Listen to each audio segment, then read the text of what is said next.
childhood was sweet. I always say that I grew in a family that loved me so much. Definitely my parents loved. And my parents were very simple people. I grew up my father is a retired professor, so we grew up reading, studying. You have to know book. But they're very simple people, I learned a lot from my parents, even through the good, the bad, and the ugly. My mother was a nurse. She retired as a director of nursing at the University College Hospital. My father retired from the University of Ibadan. So we lived around the university and most of the things we did. But just as it went to staff school, University of Ibadan.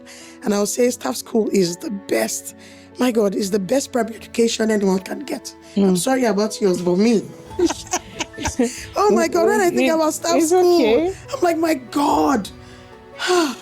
It was just so beautiful. It was fun. The parts of staff school I even remember were the yearly harvest and Thanksgiving week. We always celebrated harvest and Thanksgiving in November. And, we sang a lot of hymns. The assembly ground, you look forward to it every day because we always sang hymns. Till today, that's why I love music. Mrs. Puri, Mr. Sapong, my God. And hymns, oh my God. Even most of the hymns we sang during Thanksgiving, I know it line for line, word for word. Till today, 50 years, I still remember them. Did you think of yourself, like what woman did you imagine? Did you even, what was your imagination of yourself as a child and the woman you were going to become? Well, maybe that didn't come so early in my childhood, but as I grew older, became a teenager, when I see really great people on screen, I'm like, I want to be great as I'm moving on, I need to really work on myself and become a voice and become someone that matters in my society. So, and that's it. And naturally, if I saw someone speaking so well, I was like, one day I'll be a good orator like this person. So that also guided me really in my journey. I really wanted to communicate very well. Yes, and I felt leaders communicate. So leadership was something that I also took on at some point in my life, yes. Maths and physics were my top subjects, English, maths and physics. And I had A's in those ones actually. So when I redid I had to go to engineering because those courses were engineering courses. Although I did 1 year in the Polytechnic. And so that first year that I didn't pass my JAM, because I did biology first too. Parents are saying you must do biology because I wanted to do medicine. I failed that JAM woefully. My parents, they had to dear. Oh yeah, go and do maths and physics and chemistry. And at that instance, yes, I did well and I entered UI for electrical engineering.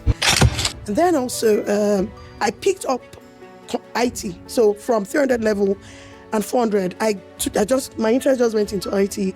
Really, as an engineering student, my career even started with ICT, and the part of IT I was interested in was hardware, so I could fix hardware even in my dreams. Oh my God, I was good at this thing. So hardware repairs, even computer maintenance and networking. I did structured cabling. I even taught it. I had guys that I taught how to do it. Oh yes, I set up the first company I even worked with. I set up the structured cabling, their network. Oh, wow. And I got my students come and join me to do the crimping and all that. There were things I really loved, truly. And the latest place of your career is being an author. Let's talk about that one.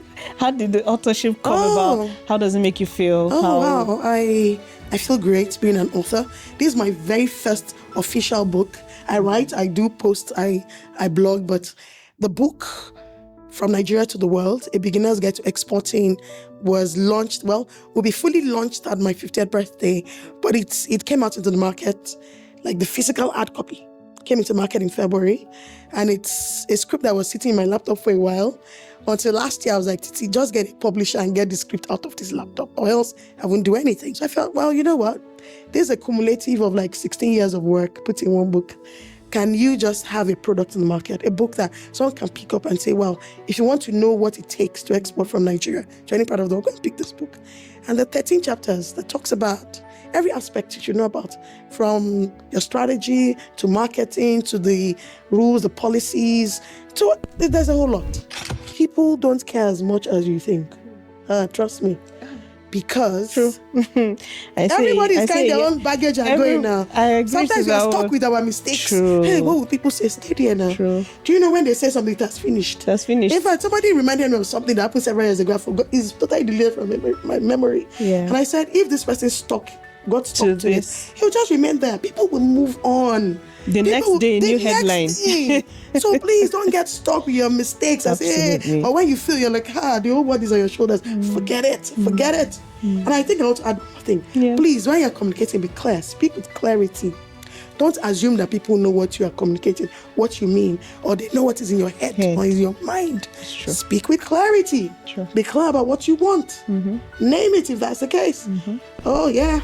What's that legacy that you want your kids to take from you? Right. I value family.